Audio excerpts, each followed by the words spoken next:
welcome back to Smashing Heads Podcast. This is going to be our recap for, honestly, Ride or Dies, episodes 8, 9, and 10. I'll explain more about that in a minute. My name is Zach, and I'm joined by my wife, Hannah. Hey, why was 9 afraid of 10? Because 8, 9, 10. That is not... Okay. So, if you follow us on Instagram or Twitter or maybe even Facebook, you probably you probably saw something that I put out last week. So we were a week behind, 100%. Lots of things going on. Hannah started a new job and was having to drive like really far for training stuff, and so our schedule got a little crazy. And I'm doing some online certification things, and so it got weird. And so we got a little bit behind. So we were like, you know what we'll do is, it was already almost Wednesday, time for episode 9. And we were like, you know what, we'll wait. We'll just do a double episode, knock out 8 and 9 back to back in one big episode. Everything went great. Honestly, full transparency, I felt like it was a very good podcast. Like, I felt like the energy was good. I felt like we had so many jokes. The jokes were good. Oh, they landed every time. I feel like our input was good. Here's what happened. We got done recording. I go in to edit the files, and the intro sounds fine. And I get to the end to kind of put the music on at the end and go from there. And there is horrendous noise over all of our tracks. And I was like, what is that? Because if you guys remember, maybe at the beginning of this season, there was one episode in particular where I was like, hey, at the end of this episode, there's some like staticky like interference, and we don't know what happened. We don't know if it was a mic cable or what. Well, I traced the roots of all that, and there was no issue, so I thought it was a one-off thing. That times about 1,000 is how it sounded at the end of the podcast. So I went back, and it was running throughout, and we had recorded for 2 hours and 20 minutes. And that's how good the jokes were. Yeah. And so like we went back, and other than maybe like the first 20 minutes, all of the audio was useless, like completely unintelligible. Like you couldn't even hear words. You could make it out. Like, honestly, if you really sat down with it, you could tell what we were saying, but you would have probably like wanted to shoot yourself by how annoying the noise was back behind. Like, it was so frustrating. Like, honestly, it put me in a really not great place mentally, because we just, again, we're in a whole new place and dealing with a lot of new things, and it's just, this was just one thing that like really screwed us, and we've never missed an episode. This is the 17th season we've done. We've never missed an episode. We've always made it up for whatever. We've even re-recorded episodes once or twice. Mm-hmm. And this one, just we just didn't have time to re-record another 2 hours and 20 minutes with a new. Now, if there was a break in the show and we're like, okay, we got time to make this up, whatever. But we knew another episode was coming this past week, and so it was like we had been kicked while we were down. Yeah, it was really rough. It was a lot. I spent hours studying and trying to rectify it and figuring out if there's a way to clean up the audio and if there was a way to fix things going forward. And ultimately, the source files themselves were corrupted, and there was nothing I could do. Like I tried noise reductions, I tried de-essing, I tried anything you can think of, and nothing worked. And so that whole basically 2.5 hours is just gone. And it sucks because we had a lot of, I think, good things to say about the episodes, like good insight. And I think we had, like she said, good jokes. We had good movie recommendations and things like that. So it really sucks. So I looked into it, and apparently with the new interface we're using, this is kind of a known issue with the way it ingests audio into Adobe Audition, which is the program we've used for the last 4 years. And it like exacerbates it whenever you pause and then start recording again. And that's not been an issue with us. We typically don't pause, a pretty one take thing.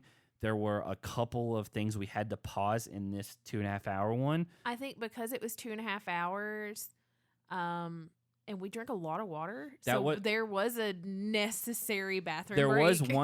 There was one time where Hannah's like, "Hey, I gotta go to the bathroom real quick." So that's fine. Also, Hannah accidentally doxed my parents, and so we had to stop and cut that out. And so we just didn't know, and it turns out there's the whole thing. So I think I have all of the issues in place, fixed to where there's enough of a buffer rate and an input-output buffer where we shouldn't run into this anymore. But also, I now am using 100% a secondary recording process that we have a backup regardless of what happens. So this should be something that is not a problem going forward. But it was just honestly like the worst timing for something like this to happen, and it really like pissed me off because we paid a lot of money for this interface, and the other one we've had for 3 or 4 years and never had any issues with, and it's just the way this one interacts with Audition specifically. Anyway, if Jake was here, he'd be very mad because of course technology. But it is what it is, and there's nothing we could do about it. So what we are gonna do is live and learn. Yeah, well, not only that, but we are going to hit a very abbreviated, like abbreviated of the abbreviations. Yeah, so like we're gonna go and say, hey, here's like our overarching thought for episode 8. Here's our overarching thought for episode 9. And we'll do the movie recommendations that we did, and then we'll jump into episode 10. But I mean, honestly, there's just nothing we could do about it. And we leave in 2 days to go back to Tennessee for 2 weeks. Less than 2 days. Yeah, and so we are going to try to record while we're there as much as possible. Not with this full setup, but with just kind of bring the Yeti USB mic, and we'll both just use that. But yeah, it's just been bad timing, and so there's not going to be a full episode recap for episodes 7 and 8 because the files are absolutely 8 and 9. I'm sorry, 8 and 9. The files are completely corrupted, and it was basically like it was a repeating loop to where if you've ever heard people get stuck in a loop of audio where it repeats around and then they're like, oh, that's weird. And then the next time it repeats around, you hear oh, that's weird on top of everything else they're saying. It was doing that as it was going forward, but just with noise. And so by the end of the episode, it was just chaos. And so there was nothing we could really do about that. And it sucks, but it is what it is. So we're going to jump into real quick. I've got all my notes for episode 8. I'm not going to go through. This is going to be probably 15 minutes for both episodes, honestly. I've got highlight notes for each episode. I've got to re-look over my episodes, honestly. Nani throws Bananas a 40th birthday party. So Bananas is 40 and still doing this at a high level. True. Yeah. And Cake-faced gives Mariah a kiss and tells the camera, I hope you caught that on camera.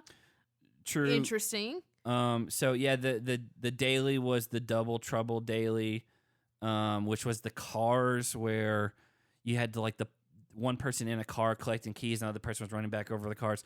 Anyway, it didn't matter. If you fell, it does. The only way you could screw up this daily is to drop the keys, and of course Nelson and Kenny did that.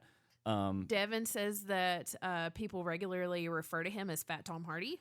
Well, regardless, the winners of that daily were Jordyn and Nisa. Basically put them in power, set up a whole timeline of Jay and Michelle had been causing all these problems. So, of course, Jordyn and Nisa are going to go after them. So we get into the elimination, and, of course, they're picking Jay and Michelle. We knew that was going to happen. Jay and Michelle knew that was going to happen. Yeah, I don't know. They ended up throwing out a hey, let's make a deal type thing which is stupid. There's no way Jordan's going back on that. He would rather say he's going to take you out and do everything he can and go home than otherwise. So the elimination, of course, Jay and Michelle, they do the draw. That's where Nelson is so upset because he has to choose between Olivia and Fessy. And he ultimately chooses Fessy over Olivia. Yeah, Bananas said nobody on Earth has any idea what's going to happen, including Nelson. Yeah, I mean, he was distraught over this. Like, he was... This is his worst case scenario, was that he had to be the one to pick. The second Fessy Mariah pulled the blank dagger, Nelson screamed out the F word and was not even happy about being safe himself. No. He I think he would rather be forced and then have to pick between them. But anyway, he does. And you all saw the elimination at this point. It's that weird spinny thing where one's like basically the motor and the other one is telling them when to start and stop. And it's a puzzle that you have to get all the pieces to the end. Horacio and Olivia win. Like, again, Jeyyy and Michelle, they're very upset that other people are cheering for Horacio and Olivia. But, I mean, at this point... Jeyyy was being a major sore loser. Yeah, he called everybody scumbags and said they had no integrity. And he said, quote, "I will wreck all you guys in this game." And it's like, well, you didn't even beat a rookie team in an elimination, so...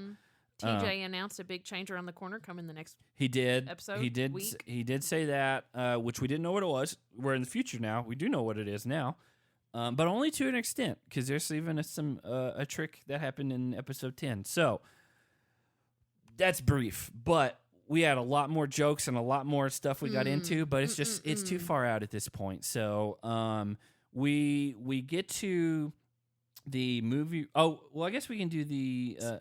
superlatives. Yeah, which I don't write down, so I'm going to have to just guess again. Okay, I got mine. You got to ask me the questions. Who smashed some heads? Nelson, by ripping his own heart, picking Fessy over Olivia. I genuinely don't remember what I put for this, but we'll just go off mine. I'm going to give it to... I'm going to give it to Horacio and Olivia just because they won. This is the third elimination win at this point. Yeah. So who got their head smashed? Jeyyy all day long. Yeah, it's Jeyyy. It's 100% Jeyyy. I think I may have picked Jordyn just because now that I'm thinking about it, I think I did pick Jordyn because he said, "I'm going to like take you out and send you home. That's my only mission now." And then he did as soon as he got power, and he sent him home. So for smashed heads. Yeah, for smashed. Not for head smash. No, for who got their head smashed. For who got their head smashed, it's Jeyyy. Jeyyy. Yeah, and Michelle to an extent. But so here we go. These are the movie recommendations. One quick note before we get into it. The letters B. I have a lot of movies for the letter B. I think Hannah had a pretty good amount too. 6. She had 6. We get done recording, or if we finish this section, and I'm like, I can't believe you left out your self-proclaimed favorite movie of all time. We got through all of these. We named at minimum 12 different movies. And she didn't name The Breakfast Club, which she tells everyone is her favorite movie of all time. It was a discussion in training earlier this week at my new job. They're like, "Oh, what's your favorite movie?" And I was like, The Breakfast Club. Yeah, and like we're going to go through it, but you named multiple other 80s movies. I know that's and the did thing. not name The Breakfast Club. Like you so named crazy. 80s movies that I was like, "Oh, I wouldn't have." I was like, "That's interesting. I guess she's going to get to The Breakfast Club at the end." And she didn't. And like you told me that, and I just yelled. I yelled because I couldn't believe. Because what happened was when you give me the letter for the week, I typically go to 3 different websites that pull up movies that start with that letter. And for whatever reason, the websites that I went to, The Breakfast Club did not show up on.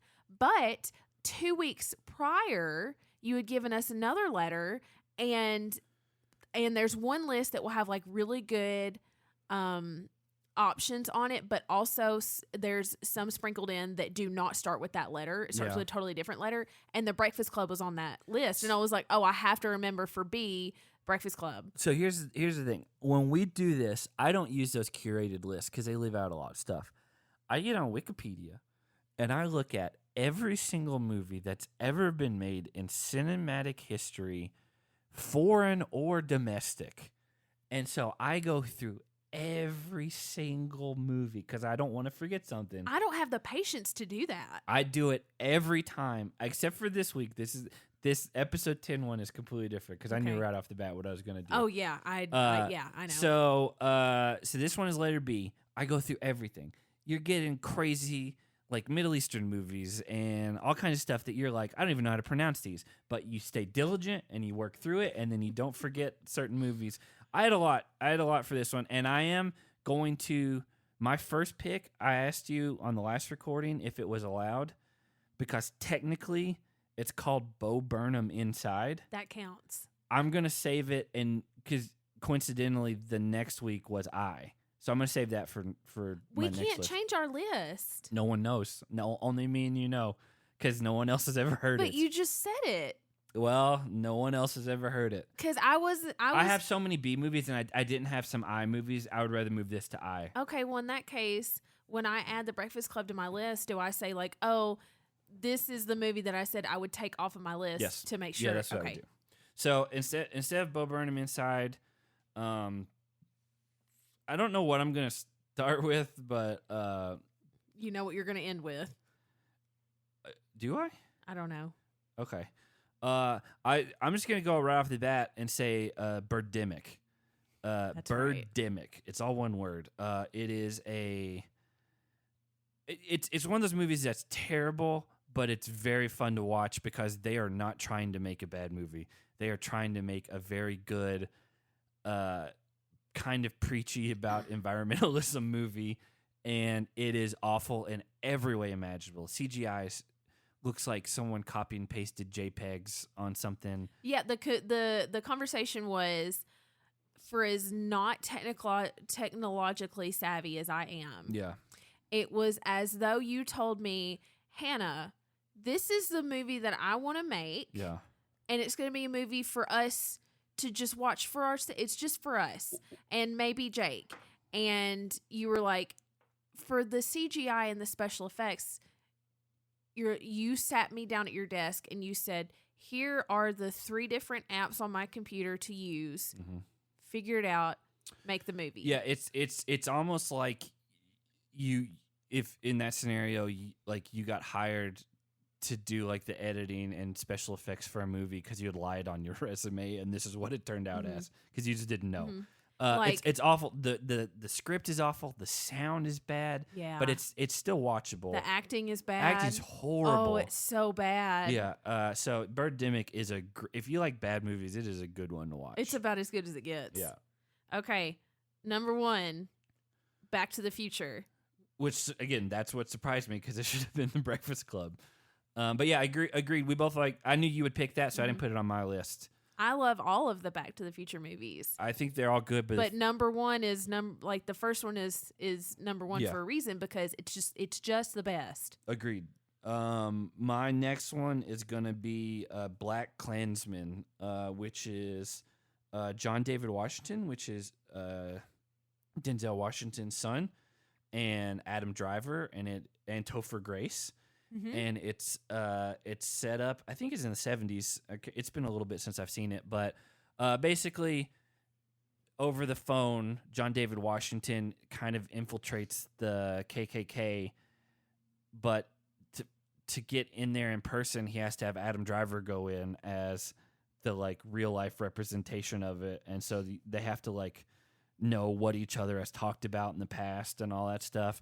And then Topher Grace plays the Grand Wizard, and this is the movie role that depressed him so much because he was so inundated with it that he took all 9 hours of The Hobbit and edited it into 1 2-hour movie because it shouldn't be 9 hours long. Mm-hmm. So yeah, Black Klansman, it's a good movie. It's funny too. And so number 2, Bill and Ted's Excellent Adventure. That was the surprise one for me from you.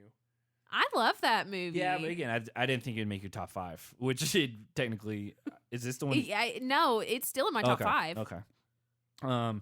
Yeah, and you haven't seen the new one, have you? No, the one where it's their daughters. Yeah. So for me, my next one, I'm gonna go ahead and go. It's technically a kids movie from the 90s. It's Beethoven, the first one, the one about the big Saint Bernard. They're all about a big Saint Bernard. True, they are, but like I think they have puppies and stuff in the next ones. Yes, there is one where it's puppies. No, I think the majority of them are puppies and adults, like dogs going forward. This one is just about the main dog. And there's a scene in it at the end where there's this like evil vet guy that's trying to get him, and they knock over a tray of all these like shots, and all of these like 15 syringes that are needles go flying across the room and go into the back of the bad guy. And I like that is a very visceral image for like little kids to watch. But he's the bad guy. He is the bad guy. I think he was played by Stanley Tucci. That may be completely wrong. I'm guessing off that. I don't remember that. I know Christopher Platt is in it as one of the bad guys. So I'm gonna look up who that is. But yeah, you can go on your next one. Okay, here's the one. This is, I don't know. Yeah, maybe this is the one. It is Stanley Tucci. Is Stanley Tucci? Yeah. He's the bad guy, and then Christopher Platt is the. I don't remember David Duchovny being in it. I need to go back and watch this movie. That's what we'll do. And over Patricia Christmas. Heaton from like Everybody Loves Raymond. Yeah, that's a good cast. And they're not even the main people. The main ones are Charles Grodin and Bonnie Hunt. Okay, so do you want me to just leave the one that I would replace with the Breakfast Club? Do you want me to leave that for last? I guess, yeah. Okay. Yeah. Next one's going to be The Batman 2022, Robert Pattinson. Which is in jeopardy of not being part of the DCEU going forward. Yeah, we just talked about this last night. Yeah. Which is like super upsetting because Robert Pattinson did an incredible job. I do like that movie. I know Jake thought it was too long. But I freaking loved it. It was good. I liked it. I don't blame James Gunn necessarily for maybe wanting to start over and doing his own thing. But I think all of the cast in that did a pretty good job with those roles. Like even like what's his name with the penguin?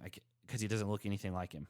Well, now I can't think of his name. The Irish guy. I know. I can't think of his name now. I can't think of it. Hold on. Let me pull up the cast. He's from like The Lobster and a bunch of other movies. I know. He's from Bullseye. Cast. Why am I blanking out? Paul Dano was the Riddler. No, not Colin Farrell. Colin Farrell, yeah. Paul Dano, I think, did a good job on that, and I think Zoe Kravitz did a good job. Yeah, like, I think it was pretty good casting. I think the next, I was gonna say Black Panther, and I think I took that one out because everyone had seen Black Panther. Yes. So I'm trying not to name like huge Marvel movies, although that's one of my favorite Marvel movies is the original Black Panther. I went with the movie called Big Fan, which was a movie about Patton Oswalt is a huge like New York Giants fan, and he witnesses like a player doing something really shady, and it leads to this whole like beating, and anyway, it's a lot going on. The guy who wrote it ended up writing a bunch of other like movies and TV shows you're familiar with. I don't have it pulled up anymore because I closed that Wikipedia. Let me pull it up right here. He did also The Wrestler, great movie. He did The Founder, which is the movie about McDonald's, about how I think it was Kevin Costner like stole McDonald's. He did the Pam and Tommy and Welcome to Chippendales Hulu shows. Like this guy does like really good stuff, and so Big Fan is a good movie about kind of like a one man thing with a huge fan. And Patton Oswalt. It's not really a funny movie. Like it's kind of depressing, but kind of like The Wrestler. Nice. So yeah, that's a good one though. Okay, Bridesmaids. Good. It's a good movie. You've got Kristen Wiig, Maya Rudolph, Ellie Kemper, Melissa McCarthy's husband. Chris O'Dowd is the love interest. John Hamm is in it as well. I don't remember John Hamm being in it. He's who Kristen Wiig's hooking up with. That's right. Andy Buckley's in it, as well as fellow Office supporting character Nancy Carell. Oh, I don't remember her being in that. Yeah, she's billed in it. Terry Crews is in it too. I don't remember that either. I mean, it's been a while since I've seen that one, but it is a good movie. So many people in this movie, and it's really good. Yeah, it did really well at the box office, way better than they expected it to. Mm-hmm. Is this the last one? Yeah. Yeah, so that's I'm looking through my list because I had too many. Because I almost went Be Kind Rewind, which is a Michelle Gondry film. Who's the guy? You can't give too much information. Who's the guy who did Eternal Sunshine of the Spotless Mind? It's not on your list. You can't give it. It's Mos Def and Jack Black. They recreate a bunch of movies accidentally erased for a movie store. I don't. And did I pick Blood Diamond or did I pick one of the Bourne movies? You play Blood Diamond, I think, because I remember. I don't think I did. I said I've never seen it, so I don't know anything about it. I think that I said I almost picked it. Honestly, I would pick one of the Bourne movies. They're all good. They're all good. Even the Jeremy Renner one is good, but it's not as good as the Matt Damon ones. Mm-hmm. So just pick one of the Bourne movies. And that's my last one. Okay. Last one. The one I would take off of the list to make room for The Breakfast Club, which is my favorite movie of all time. Mm-hmm. Big Hero 6. That is true. It's a good movie. I watched it for the first time on a plane and was surprised at how good it was. And then 2 years ago, we were in Moab with your sister and her kids in the summer. It's too hot to be outside, so we were stuck in a hotel room with the kids. And they watched Big Hero 6 on a loop for 3 days straight. Yeah. On a loop. Like, it played multiple times each day for 3 days in a row. The first time I saw that movie was at your parents' house. They had rented it. Or Redbox. I don't know. I think it was Redbox or something like that. But, yeah, that is where we left off. And when she said Big Hero 6 as her last movie, I was like, what are you doing? I was like, how is Breakfast Club not on there? Well, you didn't even say The Breakfast Club yet. You're like, what are you doing? Yeah. You're missing a really important movie. And I was like, what are you talking about? What movie? And we've already very established early on in this that the doesn't count as T. I know. And for some reason, it still just didn't show up on any of my lists. Okay. Well, now we're into episode 9. Quick recap for that. Olivia and Nelson kiss. We go to... Oh, Jordyn is in Nerese's bed. That's going to become a big drama, which we talked about all this at length. I'm not getting into all this today. Fessel just said he felt like he wasn't good enough, and he did cry. I forgot about cried that. to Mariah. And I did say, someone in our Slack group said he had to cry because Josh wasn't here to do it, so he had to be the one to do it. Yeah, Nelson's maybe hooking up. Not Nelson, sorry. Jordyn's maybe hooking up with Nerese. Anyway, we get to the daily. TJ basically says this is a mini final. You forgot an important one. Did I? While Jordyn's laying in Nerese's bed, Bananas and Mariah are making out. That's not important. But it's a thing. This was when we were like, I guess this is a thing that we just haven't seen. You said that, and I was like, well, they've been together, and you're like, well, no, they had that one peck at his birthday party, and that was it, though. No, they were established together. Well, I think you're just misremembering because we've had a lot more exposure since then. So the daily is called Haul or Nothing. It's basically a 6-mile course. There's a bunch of checkpoints. You all saw what happened at this point. Basically, Fessel and Mariah just get out ahead after a while, and there's no looking back. Dominate. So they win, and we got to find, because there's a lot of notes about the daily, but no reason to get there. Olivia and Horacio get into it. She cries because he just drops the thing and leaves her after they didn't communicate well. So that's when TJ says, we're going to switch it up a little bit, and there's no more ride or dies pairs. It's going to be 2 teams. Fessel picks one, Mariah picks the other. And so I did think this is worth mentioning. Nelson's talking to Fessy, and he says, it's not about winning daily challenges. And we're like, well, of course. That's been your whole career. That was the one note I was going to make sure we got to. So, like, there's just some messy drama. Like, Horacio apologizes to Olivia. I guess they kind of get over it. At one point, Nelson yells, quesadillas, baby. And then, like, Tori and... Like she says her toxic trait is that she's spiteful and that she's jealous of Jordyn and Nerese. And Devin's really worried for her mental health outside of the game. Yeah, like when she goes home. And so we'll get into that even more with episode 10 in a minute. But so they get to the weird deliberation, and Fessy is playing more for himself, and Mariah's trying to help them both out. And we get to what we think is maybe sorry. This is when Jordyn and Tori talk. Mm-hmm. This is when everything blows up. Mm-hmm. This is when she's upset about what's going on. He kind of throws in her face, well, you did all this on TV about like right after we broke up and all that. She's upset because she already apologized for it, thought they were past it. It's going to be like, at this point, I was kind of more on, I get why Tori's upset or whatever. In episode 10, I'm done with Tori. I'm just done with this whole situation at this point. Well, in this episode, which is episode 9, there's a few comments that Jordyn makes, like, oh, well, I forgot that this is the Tori show, but I don't want to be on the Tori show, stuff like that. And it just kind of irritated me. Yeah. But episode 10, I kind of starting to see both sides. It's better for both of them to just not be together because clearly there were some irreparable things that happened.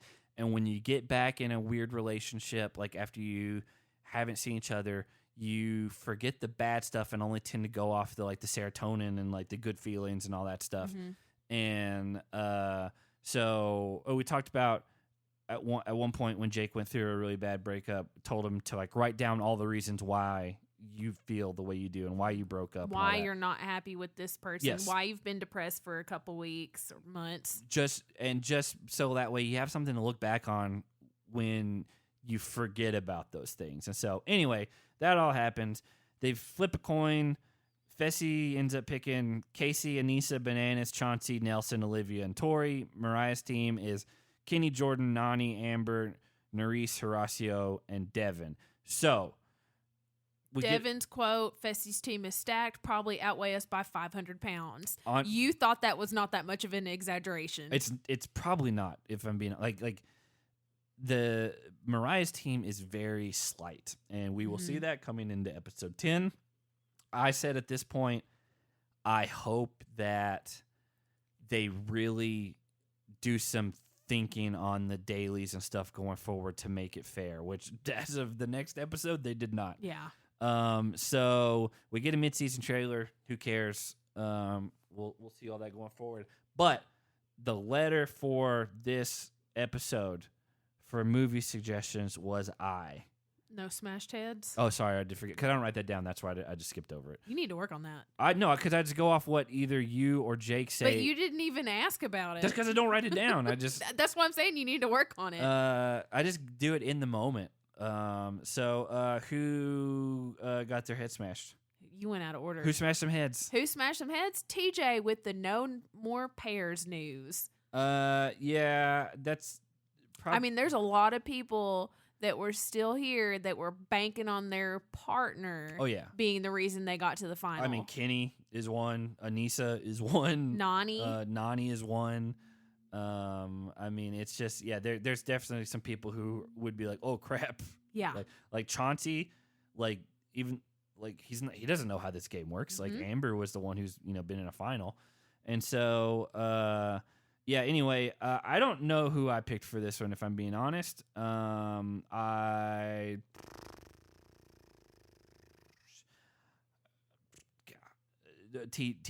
I guess, production. I don't know, because they broke everybody up, and I did not see that coming. And in theory, I actually like this twist. Depending on how it plays out is gonna determine that going forward. Yeah. So, who got their head smashed? I wrote too many people / Bananas and Nany in the daily puzzle because he ended up just laying down to recover brain juice. He knew they weren't going to catch up, and it's pointless at that point. There's no penalties for not doing anything in the daily. I think I said maybe Devin and Tori just because TJ called him out for what a fall from grace because they were the last team picked. But honestly, they might be the most even pair. Yeah. And so neither team cared who got who necessarily. Now different skill sets, but I'm saying as far as they both are adequately good in certain areas. Some of the teams are very lopsided one way or the other. Yeah. So the letter is I. I think I went first. I don't remember. So my first one is I Love You, Man, which is just a comfort movie. Just I love Jason Segel. I love Paul Rudd. I love Rashida Jones. It's just a great movie. That and Forgetting Sarah Marshall are both two of my favorite. Just could watch them at any time movies. So that was my first one. The Incredibles. Yeah. I've never actually seen that all the way through. It's really good and I know it's supposed to be good. still holds up. And then, 10, 15 years later, we finally got The Incredibles 2. Mm-hmm. Just as good. I haven't seen any of that one. There could have been another Pixar one which I haven't seen, which is Inside Out, which I haven't seen it. It's about emotions. It's like Amy Poehler and but I like from friends of ours who are parents that saw it said it was kind of depressing sometimes. Okay. And so it just makes me not want to watch it. I'll watch it at some point. I think my next one was The Iron Giant, which is an animated movie. It may have been DreamWorks or something. I don't know. It's from the late 90s, but it's Vin Diesel and Jennifer Aniston. What an interesting pair. Yeah. I don't remember who else is in the cast, but it's a very emotional movie, but it's good. It's really it's not just a kids movie. It's a really well done movie. So, what's your next one? Inception. Yeah, I forgot about that. Yeah, because we talked it's really good the first time you watch it because you don't know about the twist. Mm-hmm. And then we also talked don't know if it would be as good the second time I don't think around. I've seen it since theaters. I only watched it the one time, and I've not seen it since. I think I saw it twice in theaters because I went, and then we had some other friends at the time who wanted to go, and I was like, yeah, I'll go again. And I don't think I've seen it since then, and it might be one that doesn't, just because that the big twist is because that and Shutter Island came out around the same time. Yeah, and it's both Leo DiCaprio. Yeah. I think I don't remember. We may have gone in a different order because I want to say you say one that was on my list, and so I had to skip it. Possible. You did. You said I Am Legend at one point. Yeah, that's next on my list. Yeah, that's what happened. I think we went in opposite order, and so I took off I Am Legend. Yeah. Okay. I think in its place I put Inglourious Bastards, because we just watched that for your first time a month ago, and was it? I don't think it was that long ago. It probably was. Yeah, it was before my parents came up to Utah. And so I don't think there's a perfect movie or anything like that, but I do like it. It was pretty good. It's a little graphic for me. Yeah, I mean it's a Tarantino movie. It's kind of on par with that. So, what's your next one? I Am Legend. And here's the thing. I thought we just said that. No, I hadn't said it yet. Okay. I had it on my list, but I debated on it and another movie. So I had 4. I really like I Am Legend, except when the dog Sam dies. Yeah, he has to kill his dog. Yeah, that's also the one thing that I really don't like. And this led us to a really interesting discussion. Yeah, I've read that apparently the original screenplay of I Am Legend is more from the perspective of the zombies. And so from their perspective, Will Smith is the villain because at night somebody's just coming out and killing all their friends and family and stuff, which is a very interesting perspective. It was something like the zombies weren't really zombies. It was like they had I don't mutated or had some kind of virus or something where they were aware. Yeah, where they could only come out at night, but they were aware of things. Yeah. And Will Smith was like this terrorizing them. mad scientist terrorist that was coming out and this thing keeps coming out and killing us. Them. Yeah, he was hunting them, and they were living in constant fear. They were we've got to protect ourselves. Yeah, and I think that's a more interesting take on it. And he kills his dog, so maybe he is the bad guy. Yeah, and I believe that I talked about either Idiocracy or I Heart Huckabees, but I'm taking both those off to put Inside by Bo Burnham from the last week into this, because that's one of my favorite things of all time. It's just Bo Burnham was locked himself in a little studio apartment, basically a standalone house, and wrote, shot, recorded, edited, and did all of this all special himself. And it's one of the most mind-blowing things I've ever seen, that it just all came from one guy. Yeah, it's got stuff that'll stick in your brain for a long time. That all the different songs, it's 1 or 2 lines from each song is constantly playing in the back of my head. I don't want it, but I'll wake up and I'll go get in the shower, and like halfway through my shower, all of a sudden it'll start playing like the sexting song. And I'm like, I don't like that, but it's just playing. Like, I will just listen to the album, like not even watch the special, because the special is more than just songs. It's like all kinds of things going on. But I sing White Woman's Instagram a lot. Yeah, the Alice again. It's just he's a good songwriter. Just like even not just like like musically, like the way that he like adds and does key changes and does like these like diminished chords, and if you like the depth and the layers. Appreciate music and the way like that someone can write stuff. Like it's very very well done. That's one thing that it kind of blows my mind that he did all of it himself. Yeah. And so, all right, my last one is Iron Man 3. Oh yeah, we did talk about that. I'm not a super big Iron Man fan, but we've been talking about it. We were working through the MCU in chronological order. Is that the right timeline order? Timeline so order. Not in the release order that they came out in like theaters, but in like the time. So like starting with Captain America, the first Avenger, and then like Captain Marvel, and so all that stuff, and so on and so forth. And we we're on Ant-Man right now. That's the next. Yeah, one. we haven't watched it yet, and I've never seen Ant-Man, so this is the point that I was trying to get to. Yeah. But we watched through Iron Man 1 and 2, and I realized I had never seen Iron Man 3, and I didn't know that. This is the one where Gwyneth Paltrow gets her Iron Man suit, and I just like that one. Yeah, I think it's better from what we're watching all these pretty close together.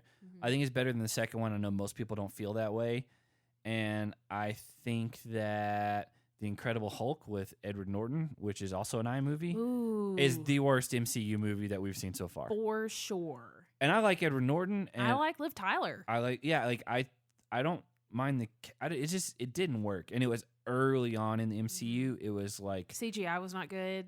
Yeah, and I can forgive that though because it was dated. It was dated, but it was just like it just wasn't a good. It's my least favorite one, and I thought Thor and Thor Dark World would be the two worst ones. I actually kind of like Thor Dark World. Thor Dark World is much better than I remembered. I think so far, the worst one is the Hulk. The Incredible Hulk from 2008. Or is that right? Or 2010? Something like that. No, it's not 2010. It's got to be 2008. Anyway, Incredible Hulk with Edward Norton. Then Thor, the original Thor. Yes, because, again, I talk about this. They bleached his eyebrows and they straightened his hair. Yeah. Now, when it's the natural dirty blonde, leaving his eyebrows and beard natural and not straightening it, let it have the natural dirty wave, he looks way better. It's also just like the director was Dutch really angles. bad. Everything was like, oh, we don't know how to like transition scenes, so let's just tilt the camera by like 30 degrees and make everything off skew and use Dutch angles. And it's just like, come on, it's very annoying. Also, it just wasn't a good script. So anyway, that is where we're at. We went way longer on this initial recaps tonight. I expected it to be about 20 minutes. We are at 43 minutes right now. So we are going to go into episode 10, hit it, not linger on things. Okay. We're not going to get into the Tori and Jordyn drama in depth. Okay. We know where everyone stands. Well, I don't know where everybody stands, but we know where we stand. You'll just have to guess what we said on the last podcast. But episode 10 starts with walking on sunshine montage for some reason. Bananas thinks that Fessy walked away with everything he wanted and left Mariah stuck with the leftovers. I kind of felt that way at this point, but after the daily, absolutely I feel that way. Yeah, I feel like he walked all over her to get what he wanted, and she didn't understand what was happening. We talked about in the Lost recording that Mariah has come out and said since all this happened that how like crappy he was after the fact, and how she was really sick like during the deliberation and stuff, and had to like run to the bathroom every 5 minutes, and he's like, oh, it's not my teammate anymore, not my problem. Yeah, and he like there was even a point where he told Casey, he's like, well, how ride or die are we even? And so it's just stuff like that. And honestly, I think she finally not saw surprising at all. Yeah, I think she watched the episode and she finally realized where she stood with him. Yeah, and it just sucks for her. So Fessy thinks Jordyn and Devin are going to argue on their team as like the leaders. We get kind of a scene outside where Devin then tries to kind of set the record straight with Jordyn and like level the playing field on things. And he wants to make sure that they're not gunning for each other. Yes, because it doesn't make sense because they need to work together for their team to be good. Mm-hmm. And they kind of set things straight. We get a little bit of, hey, Tori's been doing whatever, and we get there's some of that, and Devin's just like, I don't know. Like, yeah. And then Jordyn has a confessional where he says he's not going to quit his thing with Nerys just because it makes Tori feel bad. But like, to be fair, I don't blame him. I mean, they're single. He doesn't. They've been broken up for a year and a half. Yeah. And she's been with other people. Very publicly. We went through this where, Jordyn. We didn't go through this. No, you and I went through this. I think on the. We did not go through this. We talked about their situation. Yeah, that's what I'm talking about. Yeah, but you make it sound like we went through this thing where one of us had this like really public. No.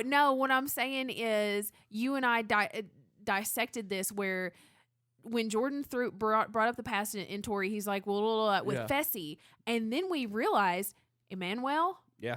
And that seemed pretty serious with Emmanuel. Yeah, they were like all over each other and, like, throughout this visiting season. each other afterwards. Yeah. And so that's when we were like, oh, wait, it wasn't just Fessy. Yeah, it wasn't just, this is a rebound as soon as we broke up and I'm just not thinking straight and I'm going to do this to piss Jordyn off. Who was that other guy that came in on that season before she started talking to Manuel? Did she kind of hook up with Kells? Kells. The giant British dude? I don't know if they hooked up, but they had a thing. They did. I forgot because he got kicked off really fast. Yeah, she found him day one and she's like, I like you. Well, he was like 6'6" and huge. And immediately you compared him to a panther that was like hunting and preying on the rest of the house. I was really excited about him, and then he got stuck with a bad partner. Well, and also the other guys in the house were like, we don't want to see what this guy's going to do. Let's just get him out of here. And he went home. I don't remember how he went home, but he did. It was a partnered elimination. Yeah. He was doing well, but he was partnered with one of the girls because they kept switching partners. Yeah. And he was partnered with a girl that was like one of the worst girls in the entire house. Big T? No, it was someone like I don't remember. Oh, it was the girl that wore the Muppet outfit. Do you remember that? I can't remember her name, but she was foreign. There's a lot of foreigners on that one. What was the name of that season? Was I don't know. Lies and Allies? Or was he the one before Spies, Lies, and Allies? I don't know. All these run together, man. Especially when they're like themed and I forgot Kyle was on Spies, Lies, and Allies. Oh yeah, he was playing for his baby. So Kells was on Spies, Lies, and Allies. It was just he got sent off real fast. Let's see. I want to see if it says who he was partnered with. Kells. It wasn't with Tatcha.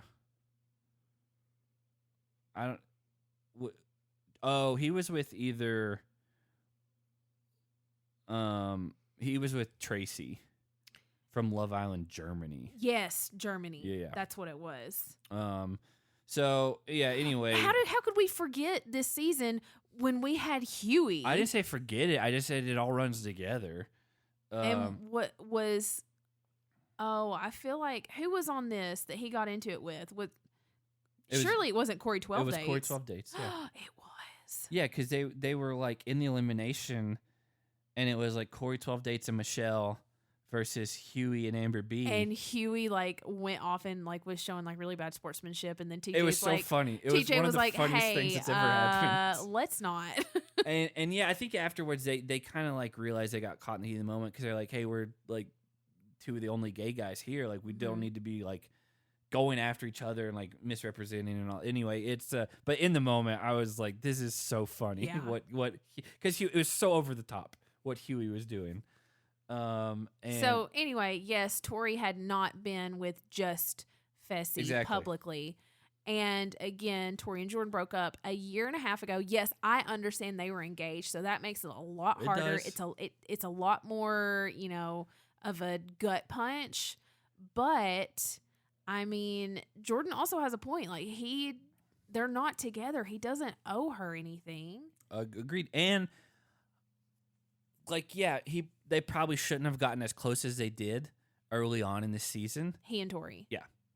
But I think he realized this is not what I want to fall back into. Mm-hmm. And I would rather see what happens with this new situation than what I know already happens here. Well, every time he refers to the thing that he's got with Nerys, it's very like, I don't have to think about anything because this doesn't mean anything. Well, it's just a comfort to have in the house. I don't know if it's that it doesn't mean anything. It's just that it's not very serious right now. Mm-hmm. Like, it could be something, but also, who knows? It could just be only last while we're on this season. Yeah. So, we get weird, like, breakfast nonverbal tension the next morning where he's, like, trying to get his coffee, and then Tori, like, once he leaves, is just, like, venting to Anissa, like, I don't care about any of this, but then she clearly does care. Yeah. So we get to the daily. Puss in Boots. It is Puss in Boots. Weirdly. Like, they spent so much time advertising this movie. I would assume Puss in Boots paid them pretty well, which I told you. This Puss in Boots movie, if anyone's interested, it's at 98% critic score on Rotten Tomatoes and 97% audience score on Rotten Tomatoes. Like, it is pretty insane. Very well received so far. So, like, they have an entire movie ad. TJ talks about the movie. They have a clip from Antonio Banderas, who is just talking about the movie. Who, by the way, a handful of months ago, you were like, what is he even doing anymore? And then he was the villain in Uncharted, and now he's doing this thing, and I was like, he's fine. He's doing he's doing fine. He's still doing stuff. He's making residuals off those Shrek movies and stuff. Like, he's good. So yeah, the daily's called Last Life, and basically, honestly, it's whoever's the strongest is going to win. There's only one exception to this. It went exactly how you would expect going through this whole. I'm not going to go who. I'm just going to hit it real rapid fire. Nelson beats Devin. Horacio beats Bananas. That's the only outlier because Horacio is not as strong probably as Bananas. Just Bananas really like thick. But also, we just saw Bananas have his 40th birthday. Horacio is very young. He's athletic. And very athletic. Nimble and very quick. So Jordyn loses to Chauncey. Fessy beats Kenny. Then Fessy beats Horacio. And then Casey beats Mariah. I thought that could be the other way around, but it didn't. Olivia then beats Nany. Nany's hurt and has to go to the ambulance. I think she got the wind knocked out of her. Well, the medic had to pull her out of the water. True. And then they showed a clip of her in the ambulance, and the medic's like, are you cold or what? And she said, yes. And like, perfect. Because like she's like convulsing, like jabbering. And so they're like, oh, you're just cold. Like you're not having like a crazy like brain injury right now. And so then Tori beats Amber. That one wasn't even close. And then Anissa beats Nerys. And so the pink team wins. They find out they get to go to the world premiere of Puss in Boots, which I was like, of course, that's going to be the prize. You did miss one thing that was really important to us. Nelson did a callback to an old. Devin did a callback to an old Nelson quote. And and so Devin's like, as Nelson once said, and then they showed the clip of Nelson saying, it's not the bark in the dog, it's the dog in the bark. Yeah, and I said that was genuine Nelson trying to like be like say like, oh, here's a good saying that applies to our life. It wasn't something scripted and like trying to be. This was genuinely stupid Nelson, and it's what everyone misses. You can't try to force it. That's the thing. And so we find out the interrogation is going to be they interrogate all 4 guys from the losing team. And they choose one of those guys for elimination. Yes. And so the deliberation, not really much happens. They're just kind of talking a little bit, and it goes directly into the interrogation. And Kenny comes in and says that he wants to go in and that he'd like to go against Horacio if possible. Because he's a rookie. True. And he's afraid of Jordyn and Devin, honestly. And then they bring in, I think, Horacio next, and he basically is like, it's whatever. He's like, I'm not afraid to go down there. He's like, He's been down there so many other times and keeps coming back. He's like, I've been down there 3 times already. It's whatever at this point. And so, Bananas asked Devin when Devin comes in. Devin wasn't next, was he? Yeah. Okay. Out of 4, Devin comes in and right. Bananas asks him what he thinks. Yeah. And Devin's like, I'm going all Neo on them, dodging all their questions. Did I answer it? Did I not answer it? I don't think they know. He did answer, but he also gave non-committal answers. Exactly. And so, they're trying to get an answer, like get something out of him. And at one point, Devin says, I think we're past the point of rocking the boat. Well, yeah, because he wasn't saying it in like that we shouldn't do that. He was saying like it's already happened. Like there's no like you're not rocking the boat anymore. You're just making strategic moves, and it's not like everyone's been playing like this really quiet, like just go with the flow game up until this point. Right. I mean, Jeyyy came in, and that worked out well, swinging at everything that he could reach. And so then Jordyn comes in, and this is when Tori really started to annoy me because she like starts to make it very personal right away with Jordyn. Well, like he comes in and sits down and nobody says anything for a minute. Like it's really like everybody in that room is just silent. And it was just weird. And finally Tori pipes up and asks, if the roles were reversed and she was in the hot seat, would he still have her back? And he was like, why would you even ask that? Well, it's just stupid. Like, okay. And I asked, why would you even ask that? So it's clear, like there's probably edited stuff. There may have been other stuff said and whatever. But like that has literally nothing to do with the current situation. Exactly. Like this is about a team strategy on who they should pick to go in.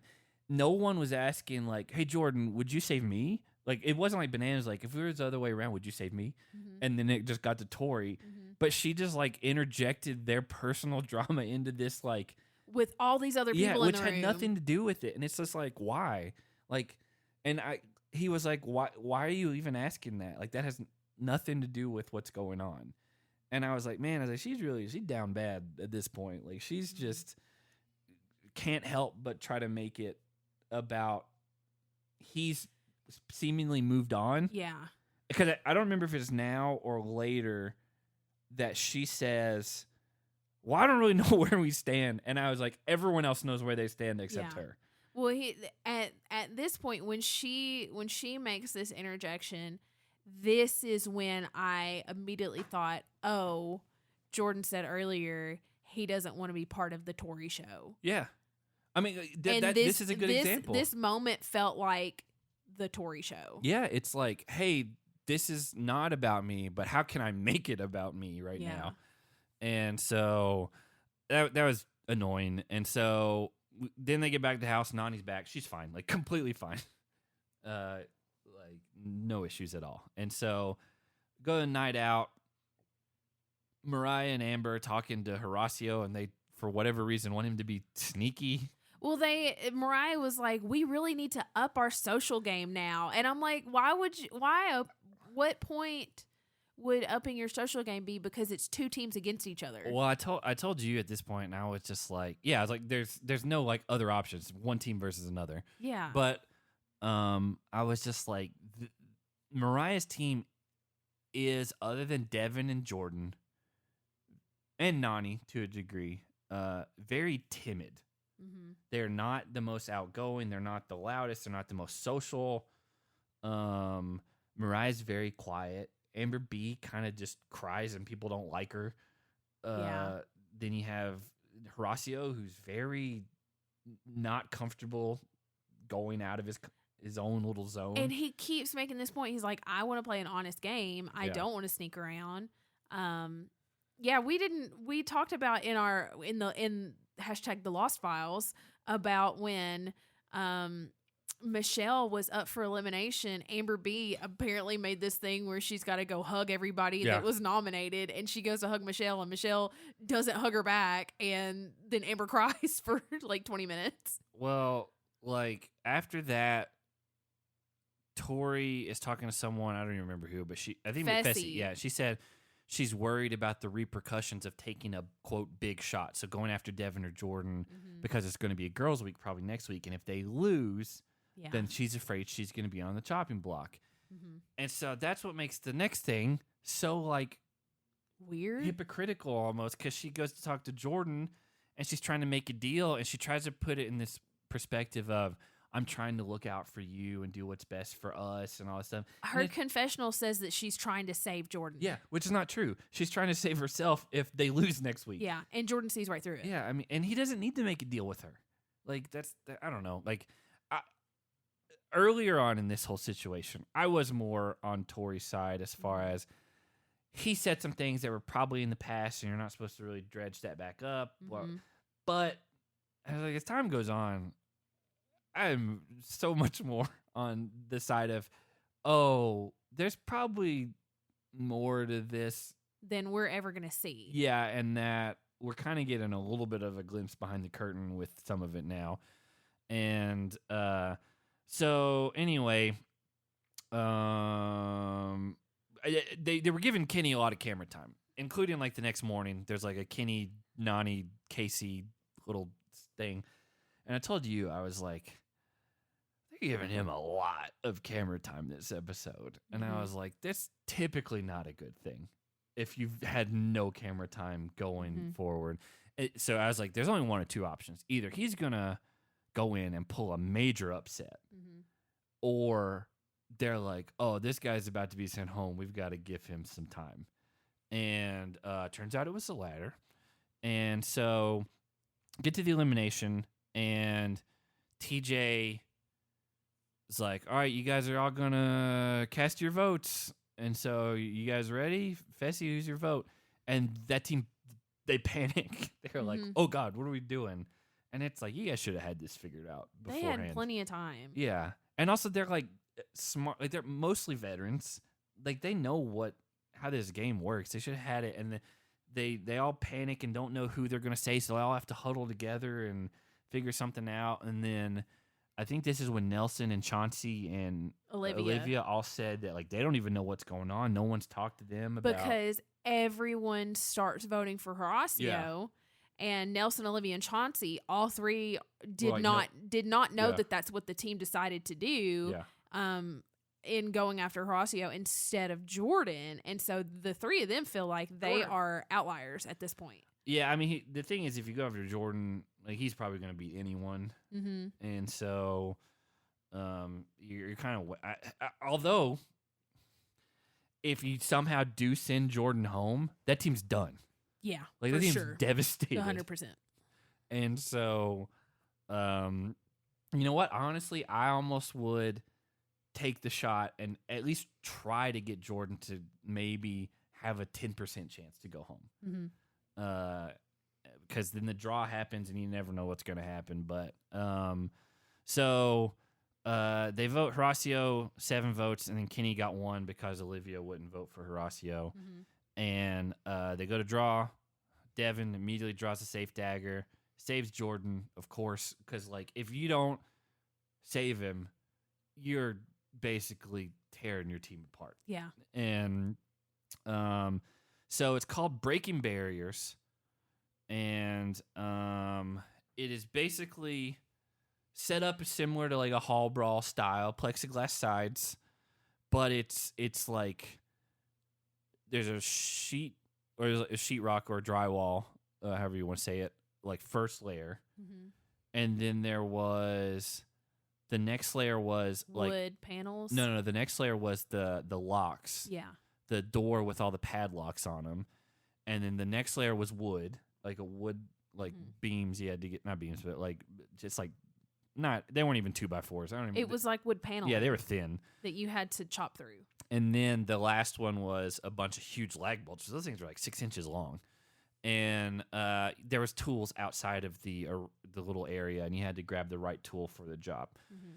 They start going. We get a hey, Horacio's talking. He's like, oh, my dad's done construction his whole life. I've helped him out. And I was like, oh, he's going to be completely comfortable doing this. So because he works construction back home, he's really good at this, and also knows what tools to use for each thing.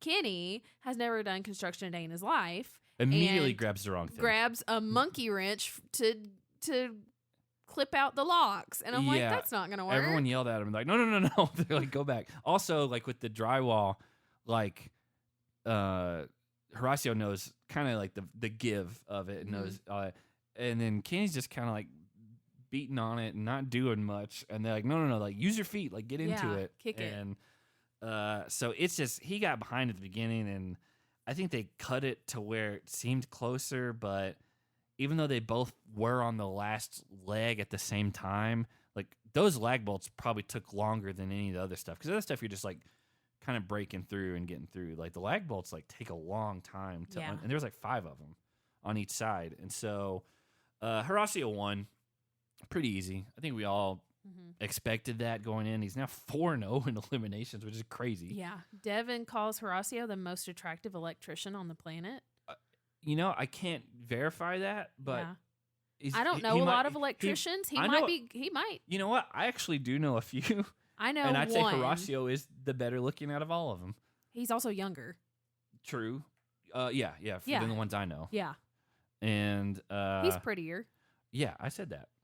I'm agreeing. Like he is. I agree that he is prettier. You know my guy Lewis. You don't know Lewis. He's an electrician. No, I don't know. Yeah, Lewis. I played basketball with a guy named Lewis who was an electrician. Oh, I was thinking about Caleb.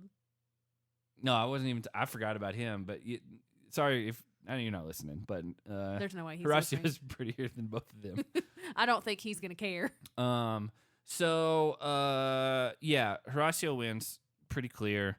And then everyone kind of disperses. Well, Casey runs down to hug Kenny I skipped over and that. cries. And then after he leaves, TJ looks at Horacio and was like, look at what you did. Yeah. I mean, again, he's the way TJ, he always gives like a parting thought. And his parting thought to Kenny was, you're one of the sweetest guys that's ever been on the show. I've never heard him say something like that to someone. I haven't either. And that just kind of goes to, I don't think he meant it backhanded at all. But it kind of was. Because it was. It just wasn't. Like, you're a really tough competitor. Like, hope to see you in the future. Like you've got such a big heart. You really give it your all every time. You're just the sweetest guy.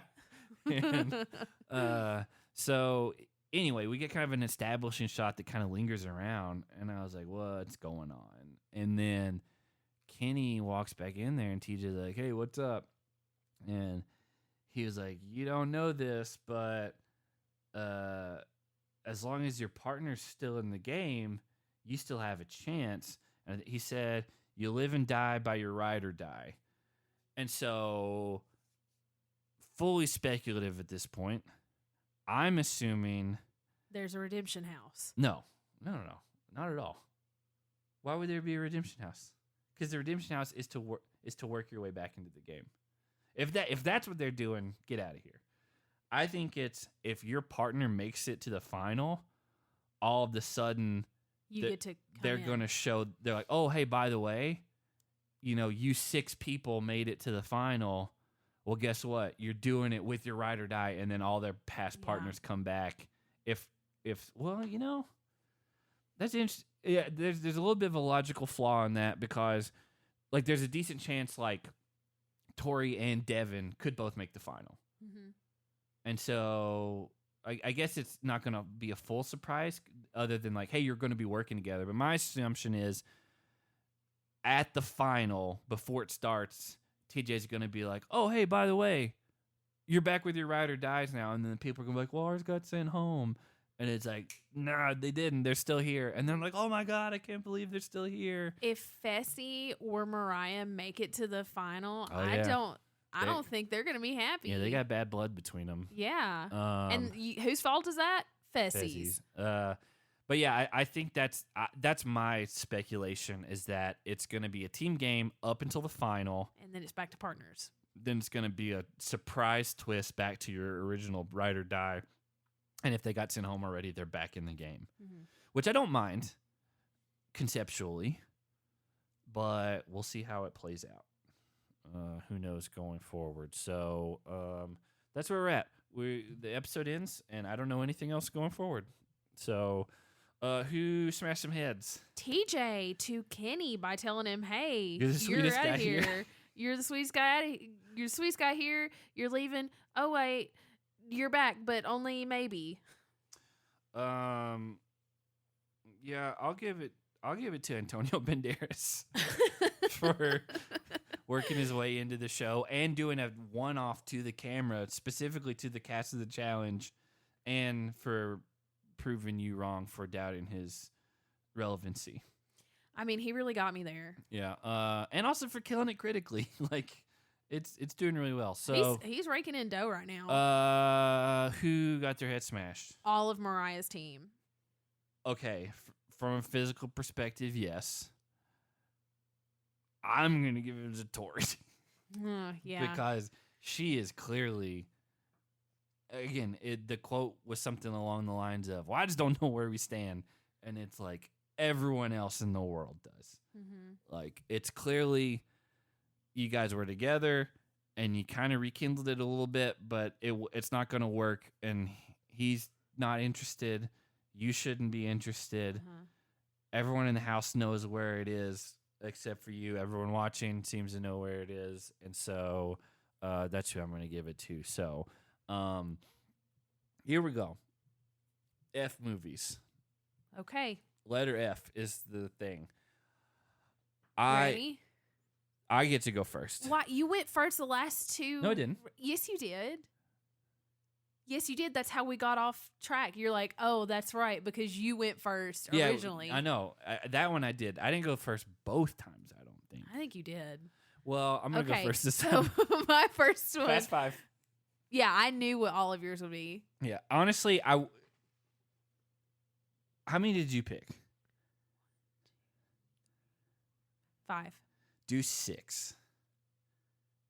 Add another I'll one. have to find number 6. Look through it real quick. Here, I'll talk about Fast Five and just let everyone know where we're at. Fast Five, if you're curious, is the best Fast and Furious movie. It's one of the best action movies of all time. Also, it kickstarts a run of movies that are absolutely incredible. I don't care about Fast and Furious 1, 2, and 3.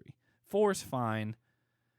5 is where it just and honestly, 5 is where The Rock comes in. That's what took it up a notch. And they also, had Jason Statham.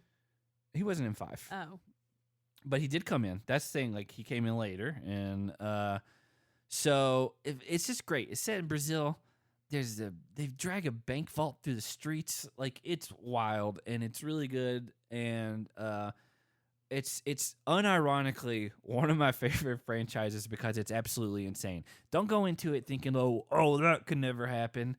Yeah, we got it. Like, your suspension of disbelief is supposed to be happening right now. Like, you need to, like, be in the mindset of, I'm just here to have fun. Is this a fun movie or not? And guess what? It is a fun movie. It's a great movie. it is a fun movie. And that's my first one is Fast Five. What's yours? Fight Club. Okay. It's a great movie. There are a lot of good F movies, which I didn't look up any of them, but there are a lot of good ones. Fight Club is great. The book's better. I haven't read the book, but I enjoy the movie. I watched the movie on my own for a film class. Yeah. And then my last semester of college, I took a gender studies class. Okay. And the very first thing we did in that class was study Fight Club. And why for gender studies? That just super like toxic masculinity. Okay. And so it didn't really deal with gender issues very much. Dissecting it for a film class and then dissecting it through a totally different lens of looking at the role that the super masculinity plays in this movie. Yeah. Just like you're watching a different movie. But it's great. It's great. I love that movie. It is a good movie. The book is only better because one, the ending's completely different. In North Korea, didn't they change the ending to that book? What?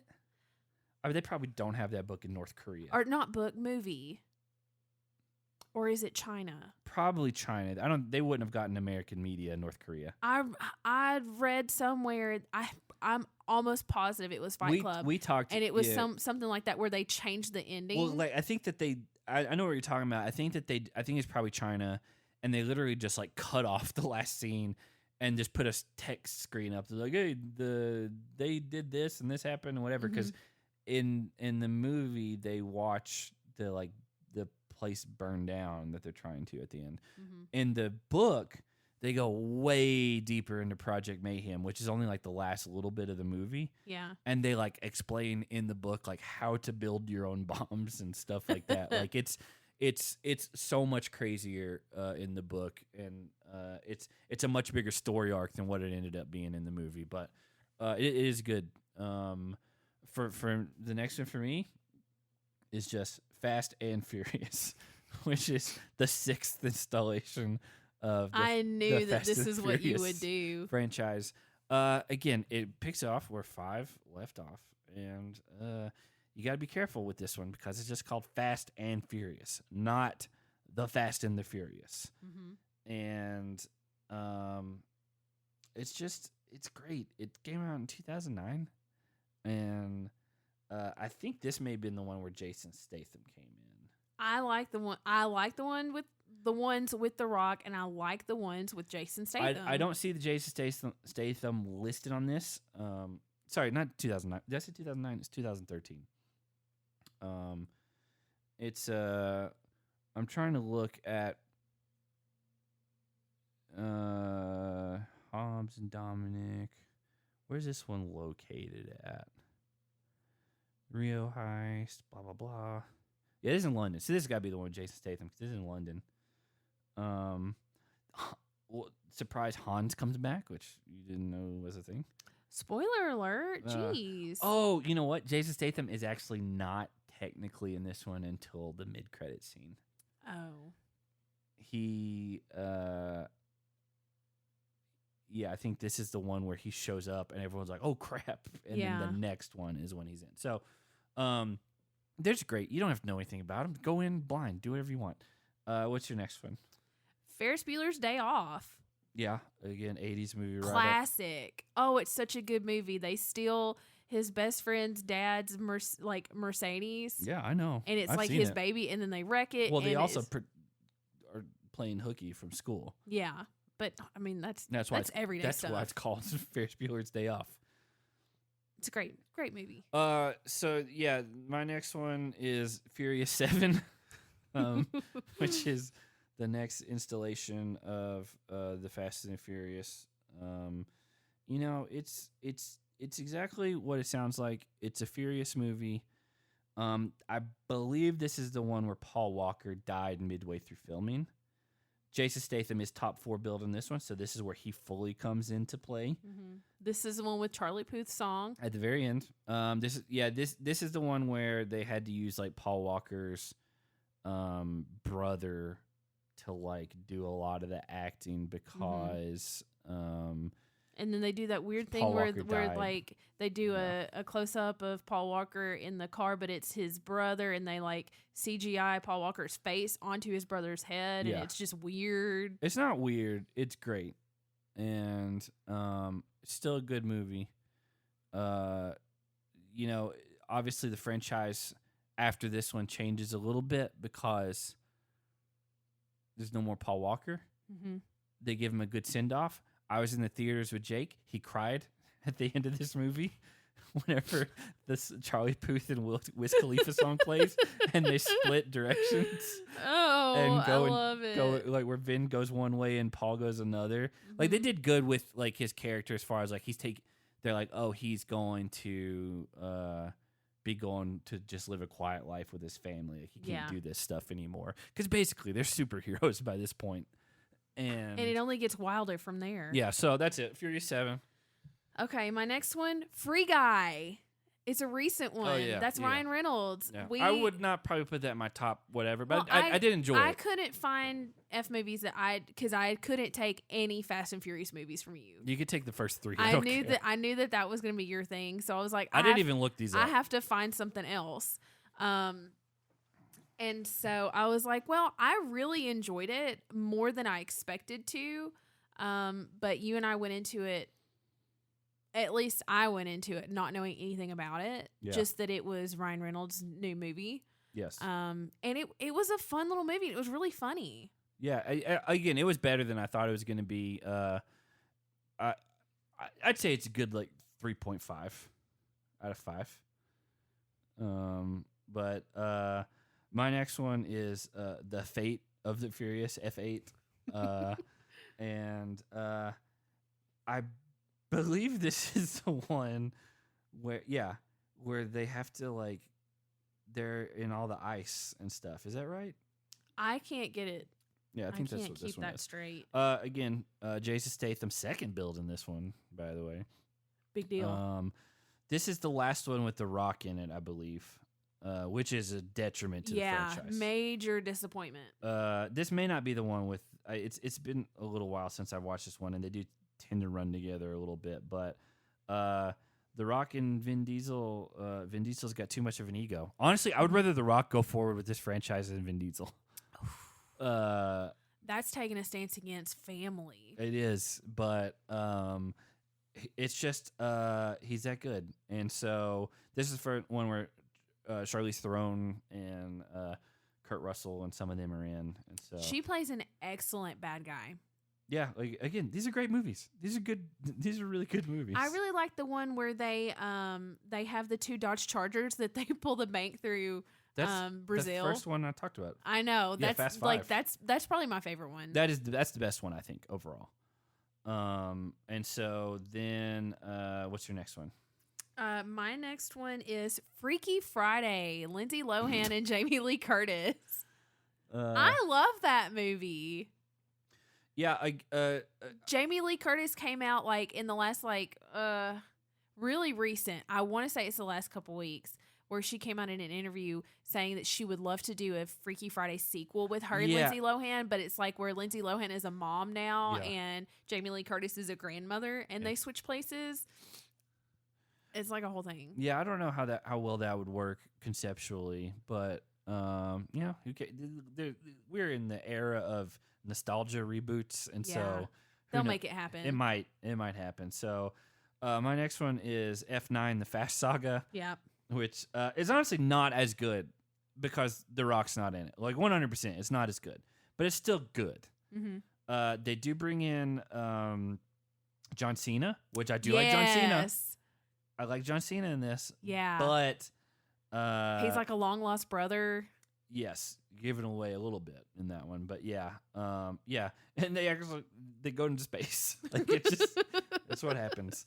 And so that's where we're at. And F9, just start with Fast Five and just keep going. Because you didn't believe me. I didn't, and I didn't believe myself.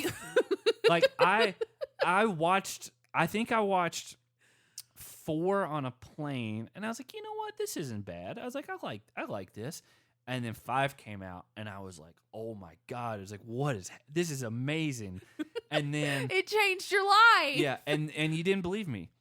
You forced me to sit down and watch it, and I was like, oh, this is fun. At one point, because I had seen the first 2. Yeah. And I was like, it's just not my thing. Exactly. And it was like a whole this went on for a long time of you trying to convince me just sit down and watch Fast Five. And I'm like, no, I watched 1 and I watched 2 and I had seen part of 3. Those are about fencing DVD players. 3 was Tokyo Drift. Yeah, terrible. I had seen those and I was like, this is just not my thing. I just couldn't get into it. Yeah. And in Fast 9, though, they do bring back characters from Tokyo Drift, which have not been seen in 15 years. I told you. And at one point, we were watching one of them because it pops up as a Facebook memory for me every so often. And you said, why are they driving so fast? And I was like, well, it's called The Fast and the Furious. And again, but I was right, though. You can't just nod your head. This is audio. Yes. Incredible. They're great. They took on space. They the did. final frontier. They did. What are they going to do now? They just get bigger and better and more explosive every time.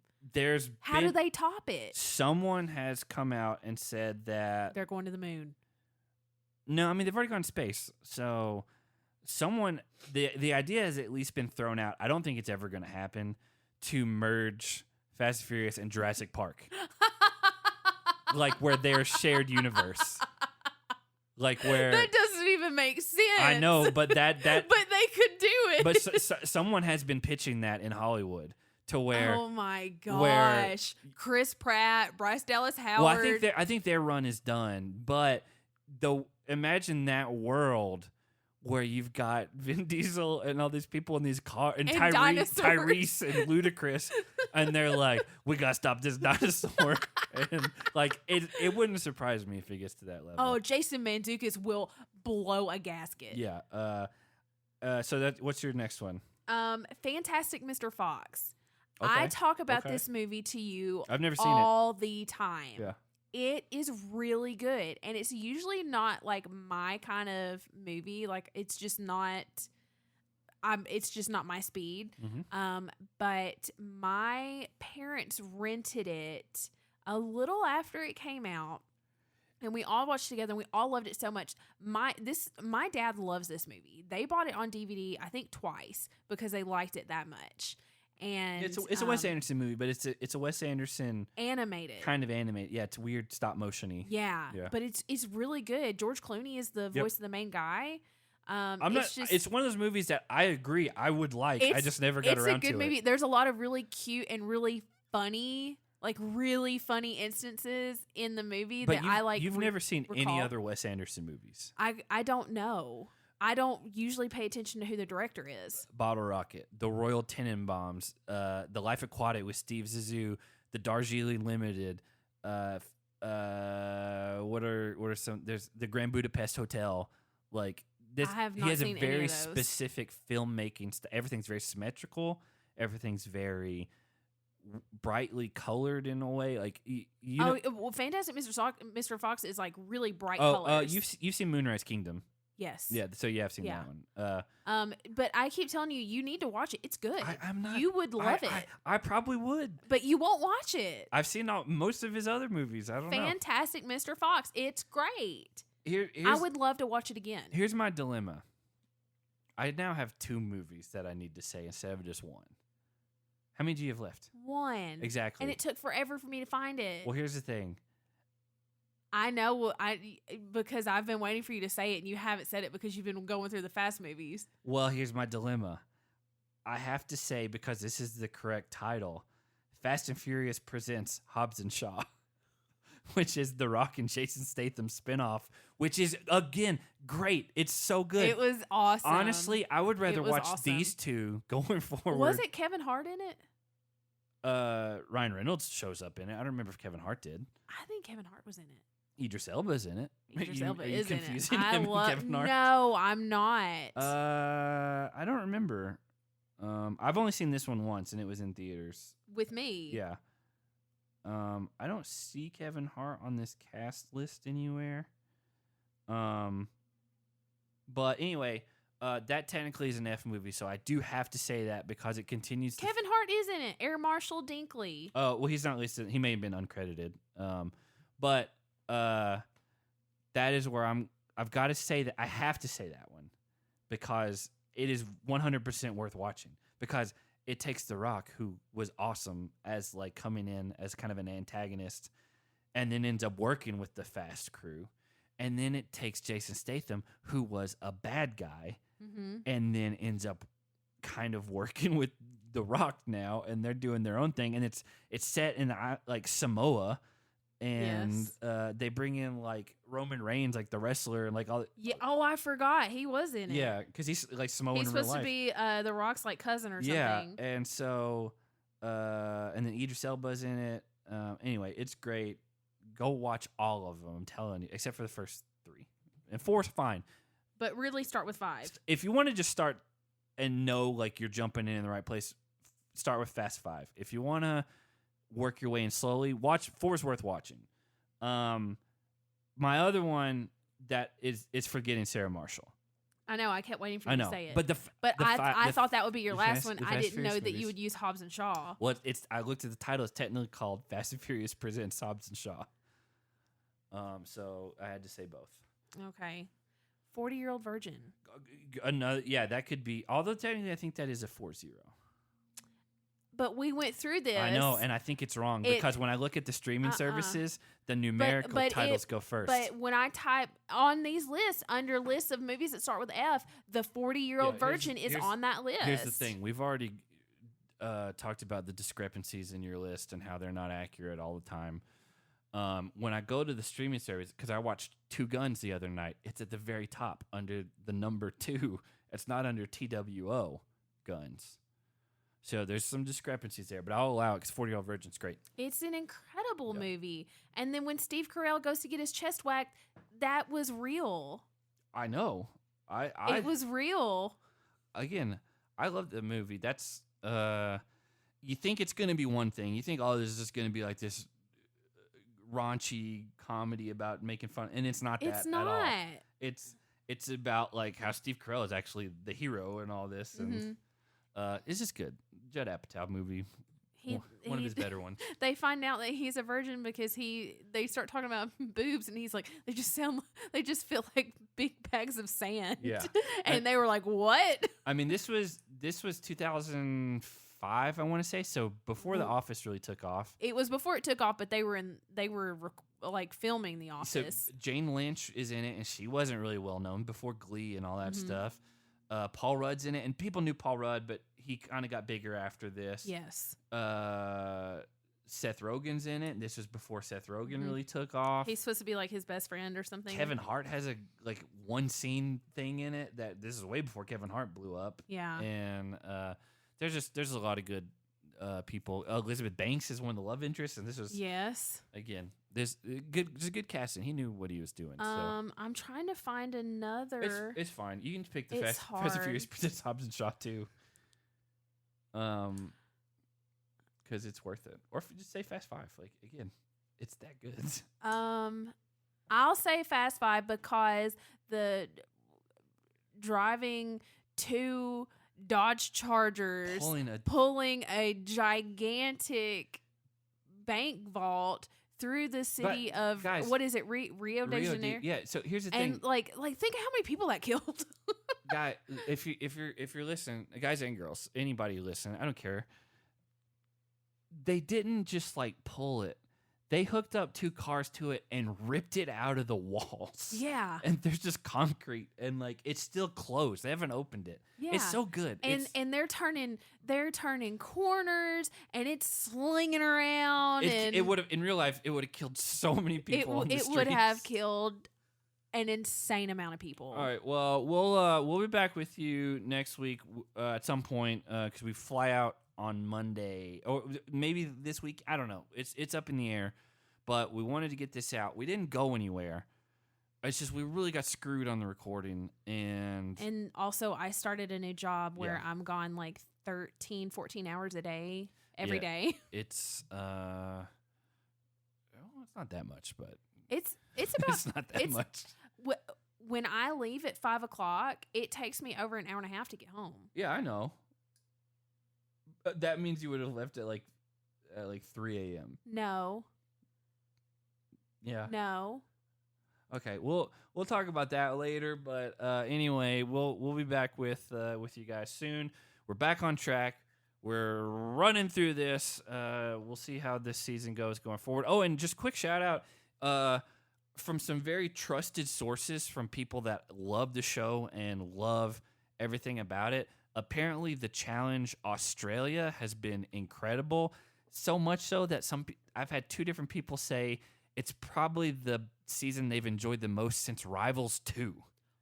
Wow. Yeah. Do we need to go back and watch? I don't know. Like, it's done. And they're like, they just kind of did everything right with how it was produced. But they said there was like 1 episode which wasn't good, but the rest was like dead on. That's what I'm talking about in our Slack group. And I was like, wow. I was like, that's really like high praise. Yeah, that says a lot.